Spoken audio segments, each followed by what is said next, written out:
you want some water? Please, yeah.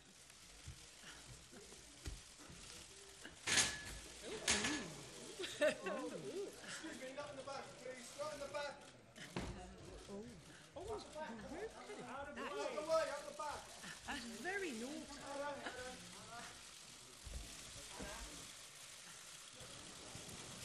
Should probably really check if any of us suffers from epilepsy before we do this, shouldn't we? We're about to find out. Right, guys. Thank you. Anna, please. And over here. Ooh, table's going. Okay. Okay, guys. Thank you. Because we can't see. Yeah. Goodness me. What a way to make a living. I know. And it's all for that one shot. Thank you. You're right, lovely. You can crack on when you're ready, love. Get some gin on, there we are.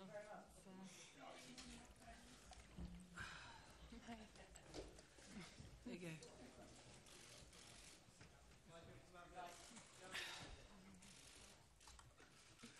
How did this happen? Right, shall we? Just going to pop a quick just on microphone. Just going to pop it Do there. that one there. Yeah, let's put it there, kind of. It's all right. We allow him. He's very lucky. Right, are we all good? Okay, Heidi, you start. Well, good afternoon, everyone. So nice, so many friends in the room. So you've met the Magnificent Seven. You probably heard last night about the Lone Ranger. So I guess that makes us the three amigos. My name is Heidi Allen, and I am very, very proud to be the Member of Parliament for South Cambridgeshire. I love my constituency. It is bursting with innovation and a desire to challenge the status quo. I love that my constituents want to share their talents and their discoveries to make the world a better place and to tackle inequalities. My constituents make my head and my heart fizz with possibilities. I want to feel that way in Westminster too. I am tired of feeling numb. So today, alongside my wonderful colleagues, I have resigned from the Conservative Party. It was the Tottenham riots in 2011 that stimulated my change in career. I was busy running my own manufacturing business. I had no political interest whatsoever, and I never even thought about joining a political party. But watching the news night after night, it was as if Lord Kitchener was pointing his finger out of the screen at me. Your country needs you. That raw hunger to serve my country and to offer my skills and experience led me to the Conservative Party. I believed that under David Cameron and his big society, the party like me was ambitious for the country. It was challenging the nasty party image and proving that we could in fact be a party of both competence and compassion. So why, so often, too often, in the last 3 years, have I found myself going over the top, fighting for benevolence in our welfare system? The Department for Work and Pensions has had 6 Secretaries of State in 3 years. 6. You wouldn't run a business like that and expect it to succeed. So how can it possibly be acceptable when you are completely redesigning our welfare safety net? Particularly when that net is so vital, when we are at our lowest and when we need it most. Because those that rely on the net are people and not numbers.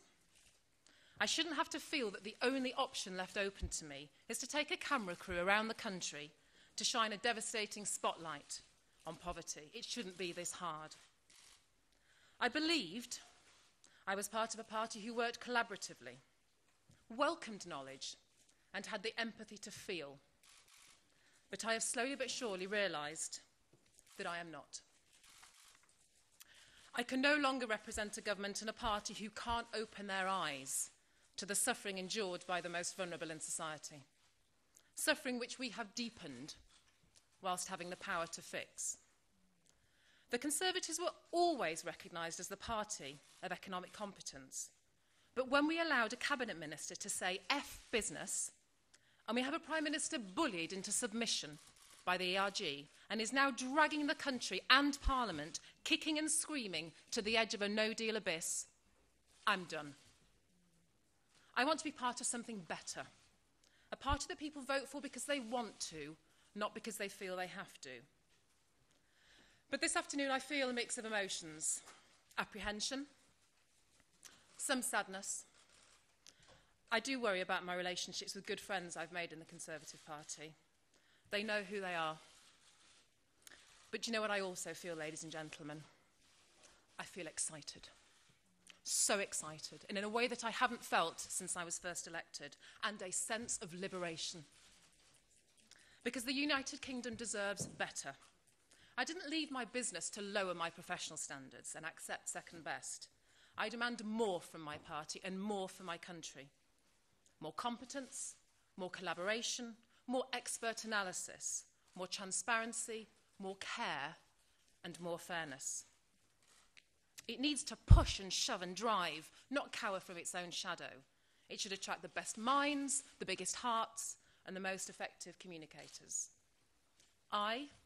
We are prepared to dare to dream that this could be possible.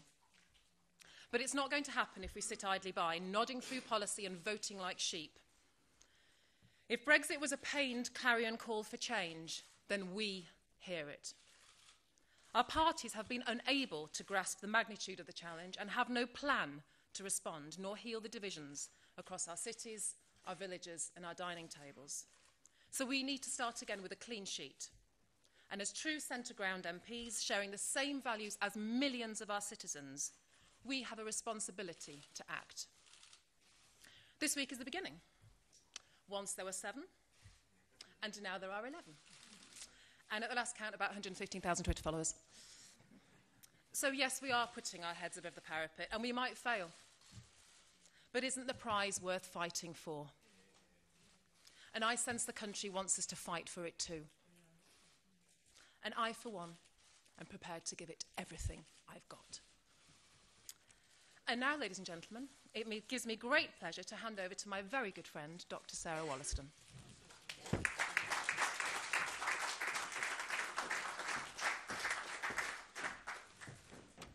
Wow, follow that. I'm not going to talk for long. I just think that it's with great sadness that I'm leaving the Conservative Party today, and I think there are 3 questions. Why now, and what next? So first for the why. I have to ask myself, would I have joined the party in 2009 and sat to be the first ever candidate selected by a full open postal primary in my Totnes constituency, if the party had looked then as it has become today? And the answer is no. And I ask myself, if I wouldn't stand to be a Conservative MP, if I wouldn't encourage others to vote Conservative in a general election, then how can I possibly continue with the Conservative whip? And this is about more than Brexit.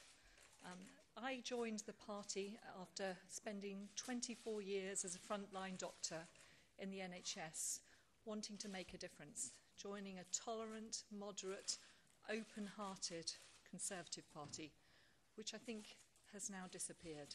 I'm afraid the Prime Minister simply hasn't delivered on the pledge she made on the steps of Downing Street to tackle the burning injustices in our society. And I think that what we now see is that the party that was once the most trusted on the economy and on business is now marching us towards the cliff edge of a no-deal Brexit.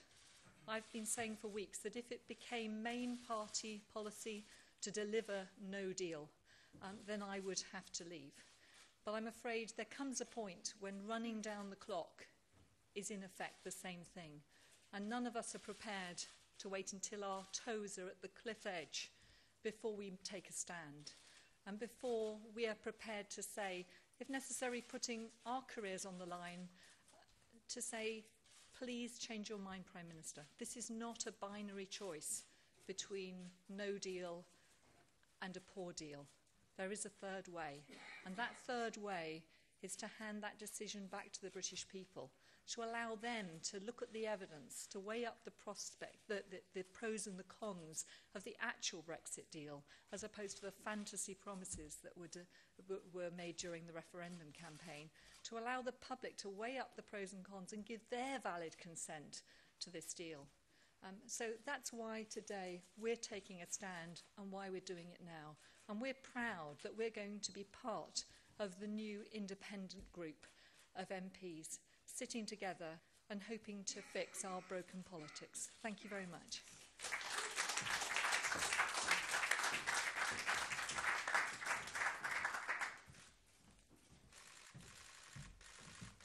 Good afternoon, everyone. The Conservative Party has been very good to me. I've been elected 3 times to represent the people of Broxtowe as their Member of Parliament. And I'm very grateful for the support and the hard work of a small team of activists, mostly members of Broxtowe Conservatives. They know who they are. Friends and family who enabled me to win. I served in 2 governments as a Minister of Health, the first woman MP Defence Minister, and in 2015 I was promoted to attend Cabinet as Business Minister. I rejoined the party in 2002 to a welcome that warmed as the desperately needed modernisation of the Conservatives took shape. I was a single mother of 2 children. I'd worked in television as a reporter and a presenter, and then spent 16 years as a criminal barrister in my home city of Nottingham. You don't leave a political party that you've called home for many years without a great deal of thought and a considerable amount of heartache.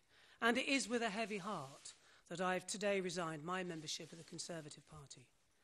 Last night, an old friend who I first met back in the 1970s, I can't tell you which year because it's so long ago, I've forgotten, but in any event, we were both student members of Birmingham University Conservatives, and he sent me a text. "Don't leave," he said. "Stay and fight them. It's our party, not theirs."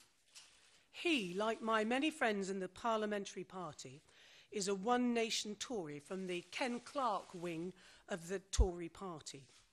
The them of which he spoke are the right, the anti-EU wing of the Conservative Party.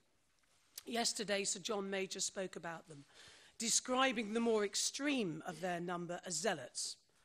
He's called them far worse, but he correctly identified the hollowing out of traditional Tories in the membership of the Conservative Party. Well, as my friend, and he is my friend, Chuka Ramuna said on Monday, you don't join a political party to fight it, and you don't stay in it and skirmish in the margins when the truth is the battle is over and the other side has won. The right wing, the hardline anti-EU awkward squad that have destroyed every leader for the last 40 years are now running the Conservative Party from top to toe. They are the Conservative Party.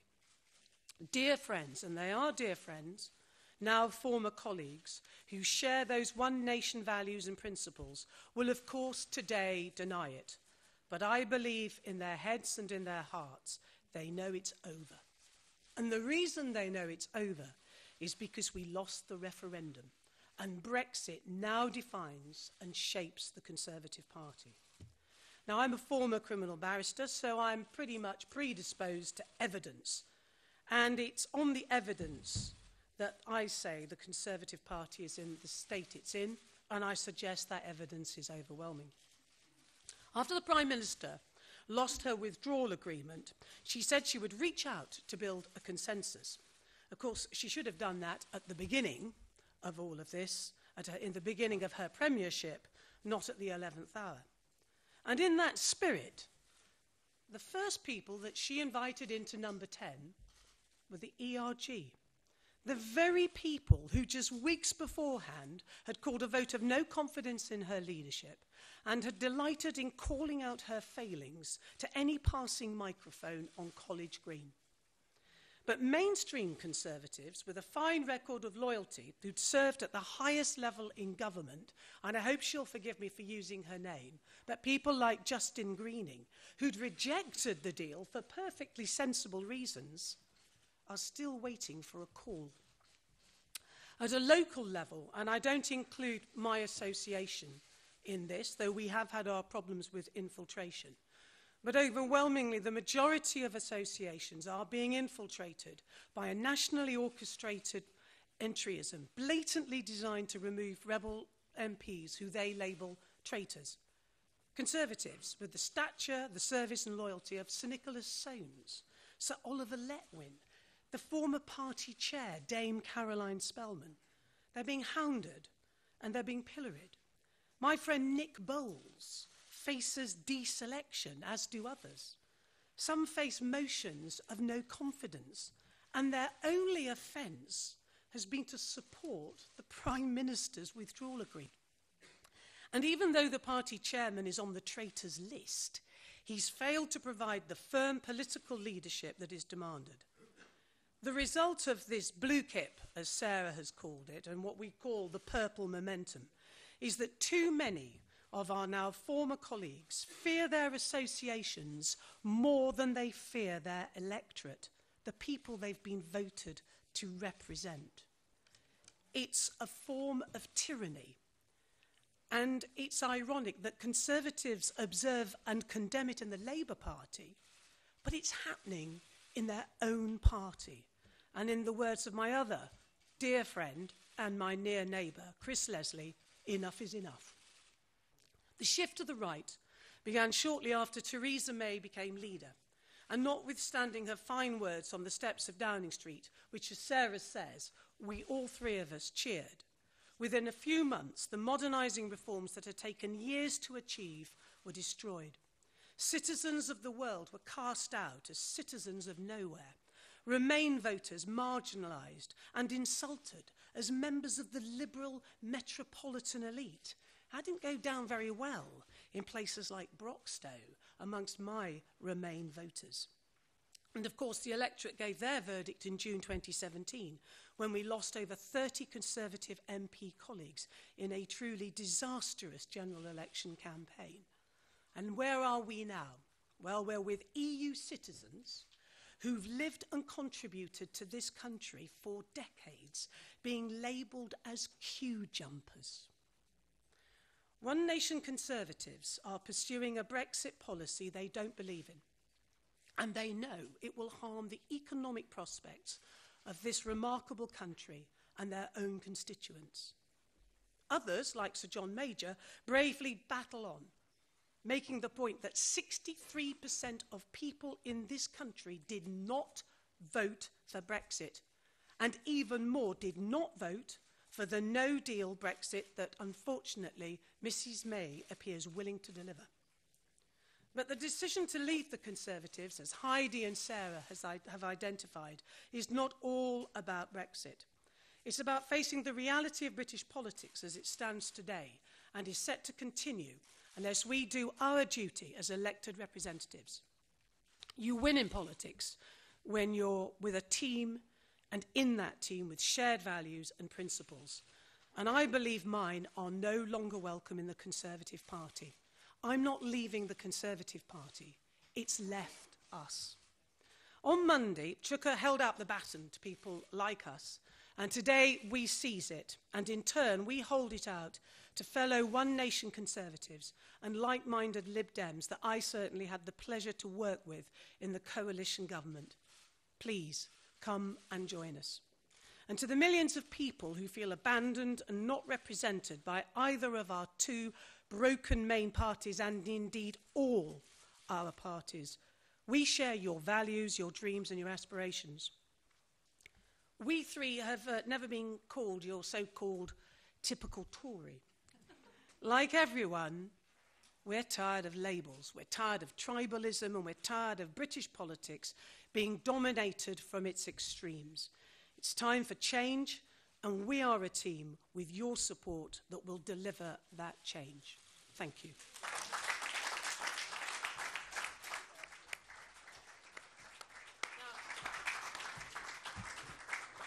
Thanks, team. My job is to take the questions in the sense that I will MC them. And Heidi and Sarah will take the majority. Anna's going to answer them all. If anybody's, you know what it's like when I'm not great at these press conferences, but I try my best. Carolyn. Thank you very much. You mentioned some names, Clark, Soames, Letwin, Bowles, others that say share the administration. Have you got any commitments or indeed a suggestion from any of them that they may follow you? Heidi. I suppose from the way I look at it is, yes, I mean, you know, everybody here knows what Westminster's like, and it's conversations in corridors and people scuttle around. Because our two parties, particularly, but I'd say all of them, you're suppressed. So having the courage to do what you know is right is hard. But are there a number of colleagues in all parties who are keen to join us? Absolutely. But everybody has to get there in their own time. You know, we had no idea that Chuka and the team were going to, as they say, pick up the baton on Monday. But it felt right for us to pick it up on Wednesday. So I think everybody will get there in their own time. But yes, we do believe there are a significant number of colleagues. Sarah, do you want to add anything? I think it's for those colleagues to speak for themselves rather than for us to name them. But certainly there are a number of our colleagues who are deeply unhappy and particularly deeply unhappy about no-deal Brexit. And what I would hope is that ministers will have the courage of their convictions to actually step down from their posts. I'm not necessarily expecting them to join us here, but we do expect people to really stand up for what they know is right for this country and not allow no deal to go ahead. And nobody knew until 7 o'clock, I think it was last night, that Joan was going to come and join us, and we're deeply grateful for that, Joan. Nick, what? I'm just going to go down the line, but guys, there's a microphone. Oh, you've got it. I've got it. That's very naughty. Go on, give it to me. Nick Watt, BBC News 9. Anna Soubry, a few months ago, you said to me that Theresa May should sling the Brexiteers out of the Conservative Party. But today, the three of you have slung yourselves out of the Conservative Party. So do you and those remaining One Nation Tories in the Conservative Party, have you comprehensively lost that battle? And in aligning yourself with this new group, are you appealing to all voters, however they voted in the Brexit referendum, or are you only appealing to those voters who believe that referendum result was a big mistake? No, I think we are absolutely appealing to everybody. I mean, there's no debate about that at all.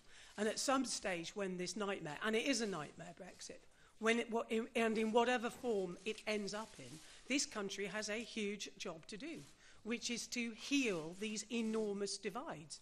And one of the frustrations that we have is that none of that work has been done by this government in the over 2.5 years, as it now is, since the referendum. Absolutely nothing has been done. And not just to heal the divide, but actually to look at the causes of Brexit as well. And you talk about the fight, Nick, and I was involved in the fight when I was a student politician, and it's a bit like Groundhog Day, a lot of this. But, you know, we won it back, and under Cameron, we saw this great modernisation that brought people like Sarah in and then brought Heidi in. And it's all been thrown away. And, you know, the simple truth of it is, as I thought I'd outlined, you know, that the party now is in the grip of the ERG, and it's shifted to the right, and it continues to carry on. And we've seen that. We saw it only the other week with the move to interfere with foreign aid, overseas aid development work, and the commitment to 0.0%. It's begun, and it will keep on going because the Prime Minister is in hock to them, absolutely in hock to them. Yes, sorry. Paul Brand, ITV Sorry, News. Paul. You're all colleagues in ITV as well.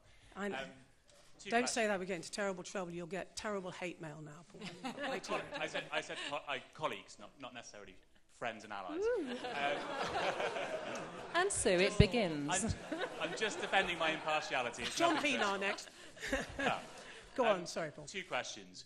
Firstly, having left the Conservative Party, don't you now make it more likely that Theresa May will tack to the right, try to woo those Brexit-supporting MPs in her party, and deliver the hard Brexit that you all fear?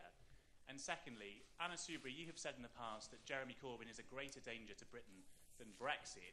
Are you really willing to vote with him now on a case-by-case basis in Parliament as independent, potentially strengthen his hand by attacking the Conservatives? Heidi, do you want to do the first one first? Yeah, so on the point about will it make the Prime Minister tack yet further to the right, and all these things, of course, we've given great consideration to, because this is a big thing to do, huge. And you need to be very careful. You know, this isn't about us. It's about what we think is the best outcome for the country. And what we are hoping, you know, we'd run out of ammunition. There was no other conversation, no other persuasion, no other amendment. There was nothing else we had left in our pockets.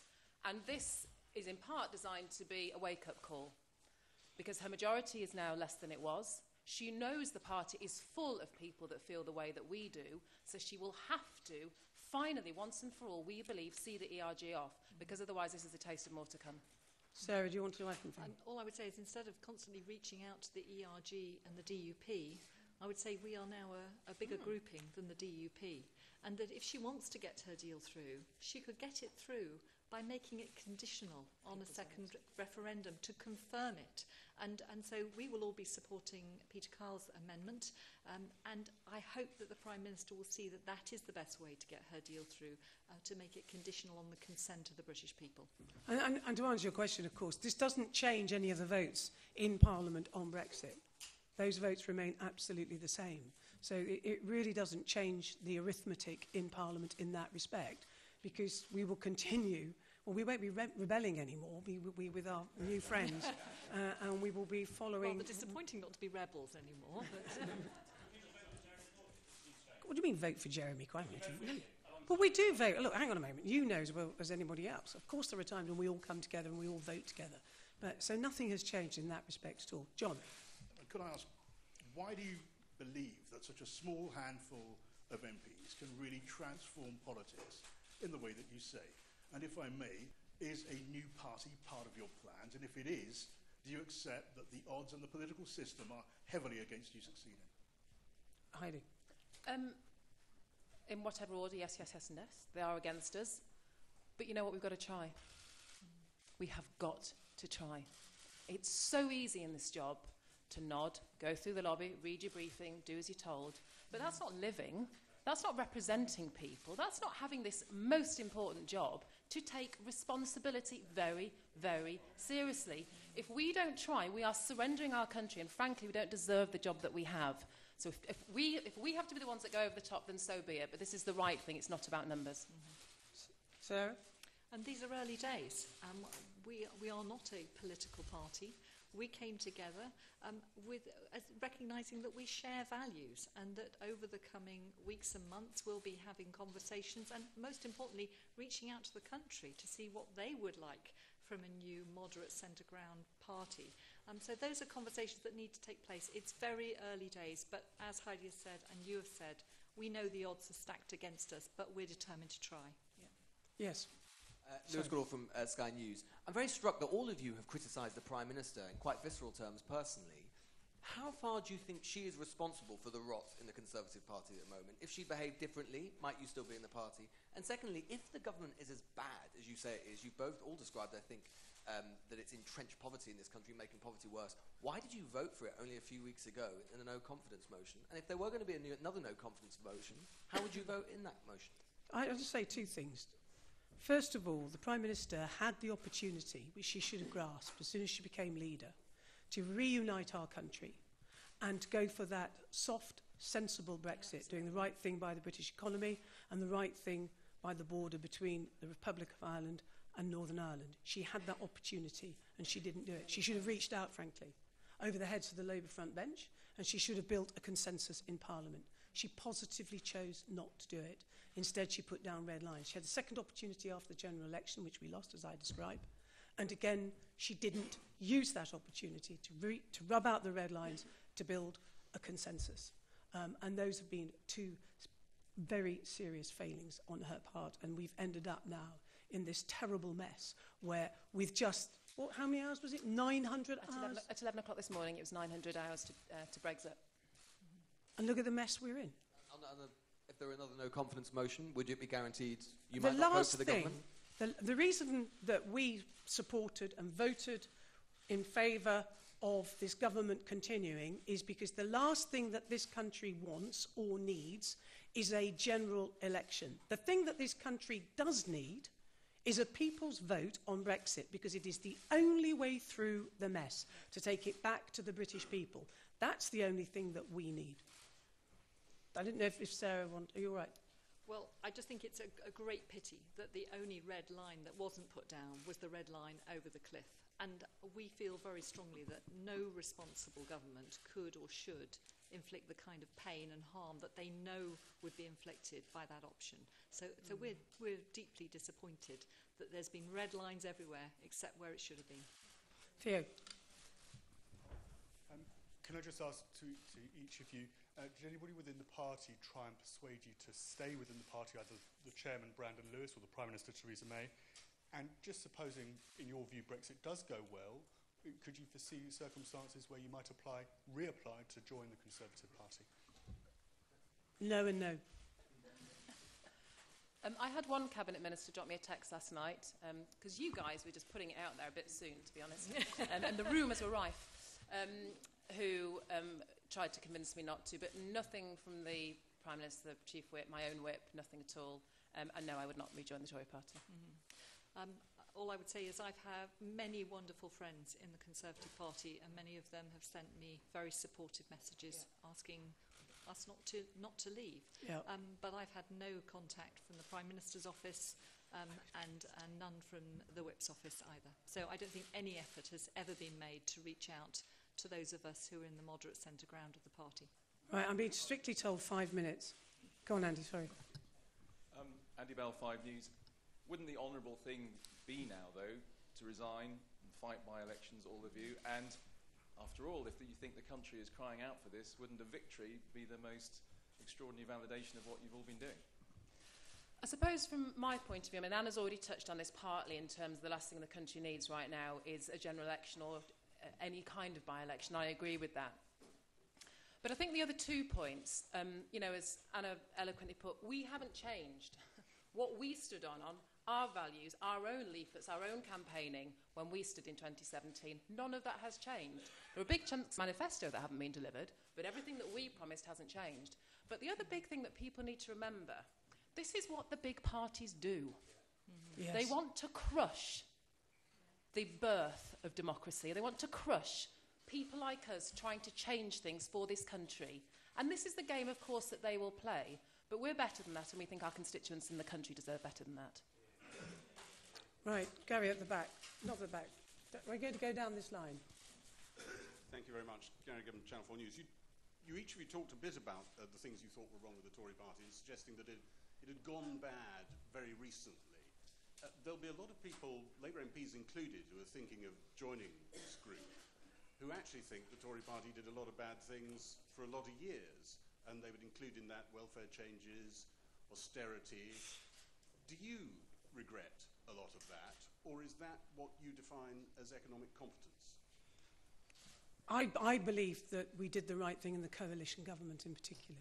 I think the coalition government, which I served in, did a marvellous job. And one of the reasons it did that is because it was 2 parties working together.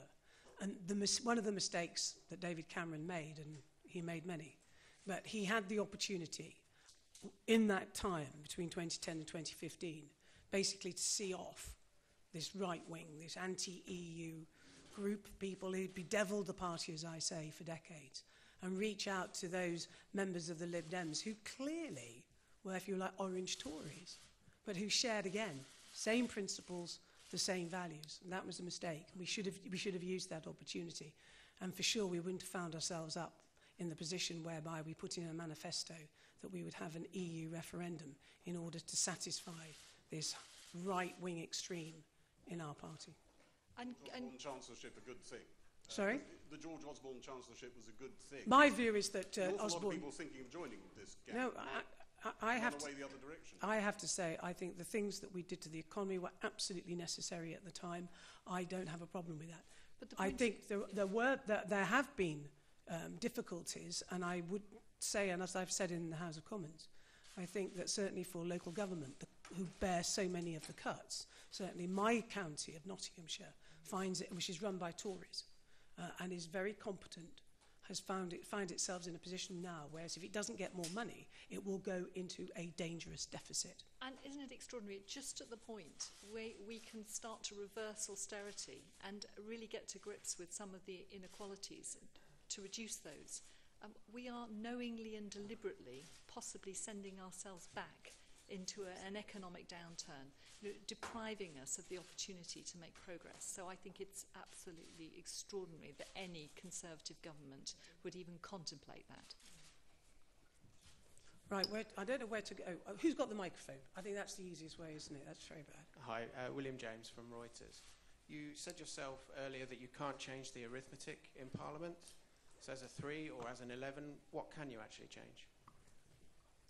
Well, when I said, I mean, I think what I said was the arithmetic won't change because we've left the Tory party and we will still vote in the way that we were always going to vote on Brexit. I'm hoping that this will really concentrate some minds of colleagues in the Conservative Party that we know share our concerns and also share our values and our principles and are very unhappy about the direction of travel. I think the other thing that I would say is this.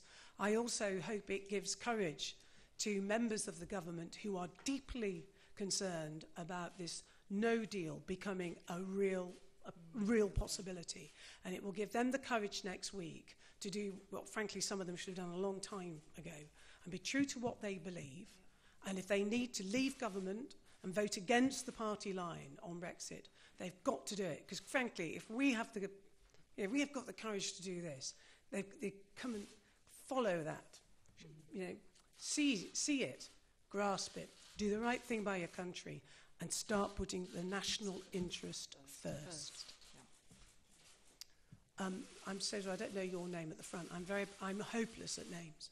Ross Kempsell from Talk Radio and Talk Sport.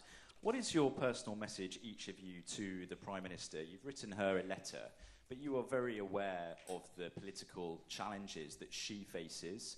Many of you, apart from on the issue of Brexit, have been very sympathetic with her across other policy. What do you say to her as a fellow parliamentarian, a fellow MP, a fellow Conservative, or you're now former Conservatives, facing the challenges that she faces? Sarah. Do not take us over the cliff. Reach out to the moderates that are left in your party, or you'll lose those too. Anybody else? Actually, I've not been over here. A woman. Sorry, that is... But it is important. Have you noticed? Is it 65%, Chuka? Two-thirds of us are women. Yeah, that says a lot. Sorry. It's Hannah Lothman from BuzzFeed News. I've got one question for all of you and one just for you, Anna. You mentioned entryism. Who are these people? Where are they coming from? And how many of them are there? And just for all of you, how close do you think Tory colleagues are to joining you? Can I suggest the entryism question is perhaps best answered by Sarah, because you've had it particularly strong in your constituency. You can just see for yourselves the very aggressive and well-funded social media campaign that has been waged against many of us, describing us as traitors, all sorts of language. And the trouble is that that kind of language has consequences. It has consequences not only in the threats that we receive, the deluge of really threatening calls that our staff have to deal with. It's really horrible. But it does mean that our associations are changing. As I've said about my colleagues in Parliament, I have many, many friends in my local association, and none of this is a reflection on the executive of my association. And I have many friends, but it's very clear to me that our associations are changing, and increasingly, actually what we're having is people who are quite clearly UKIP members, and they are changing the associations and turning the Tory party into a blue kip, as I've described. I think, if I may say, if you go on the Leave EU Facebook page, you will see the name and shame of traitors, with people like Nicholas Soames on it, and then you'll see the blatant join the Conservative Party to deselect, and then they name the people. Contact us and we will help you join in order not just to deselect members of Parliament, but also to take part in what they believe will be, in some, 3-6 months or whatever, the leadership election for a new leader. This is the most blatant undermining of democracy that I actually have, well, it's never happened before in the Conservative Party. And it means, in the real world, that we have colleagues, we can't name them, we have colleagues who will not vote in the way that they want to vote because they are frightened of being deselected or in some way admonished by their associations. As I said, they're not frightened of their electorate. There's nothing wrong with that. They're frightened often of zealots, as Sir John Major called them, who are in charge in their associations, and that is not meant to be the way of the Tory party. gosh, so... Can we pick poor little Owen? He's been trying quite hard. That'd be Sorry? okay. Owen, he's been trying quite hard. Oh, sorry, go on. Thank you, Heidi. She's creeping, I know. Go on. Sorry. We might need them, Anna. Obviously, everyone who's joined the independent group shares the same view on Brexit. I wondered if you could think of perhaps 2 other policies which unite all 11 of you outside of the European issue. God, to be truthful, there are so many. I think genuinely tackling the burning injustices. We were all inspired by what the Prime Minister had to say on the steps of Downing Street, and we want to be part of a movement that actually delivers that. I mean, I'd cite the domestic violence. I mean, to be truthful, there's very little, as you probably know, there's not very much going through Parliament. I mean, you all that go down, you will see that this week has been a few statutory instruments and general debates, and that's it. But, I mean, just take the domestic violence bill. That's something we all agree on. Widespread support for that. No problem at all, except it doesn't extend, of course, its jurisdiction into Northern Ireland. I wonder why that would be. Because there's a problem, as we know, of abortion, the lack of human rights for women in Northern Ireland, and the only reason that the government has not extended the jurisdiction as it should do is because it's in hock to the DUP. I think if I can just finish on that point, I think the thing that's startling and reflective of real life, actually, and that's why I think, small though we are, we do have a chance of succeeding, that we're just normal people with values. The policy part comes secondary. People first, politicians second. And that how is the vast, you know, you don't talk to your friends in the pub about what do you think about the social care policy then. It's, you know, how's your gran doing? Yeah. And that's the kind of grouping that we are, and that's been very important. It's literally you park your pre-branding at the door and we talk about values and what's right, and let's discuss it. And what's very important is we need to bring the British public into that conversation. Well, I think on that note, I'm told in very strict terms that is it. Thank you very, very much indeed for waiting and for coming along. Thank you very much for coming along. I think we're giving interviews. Thank you.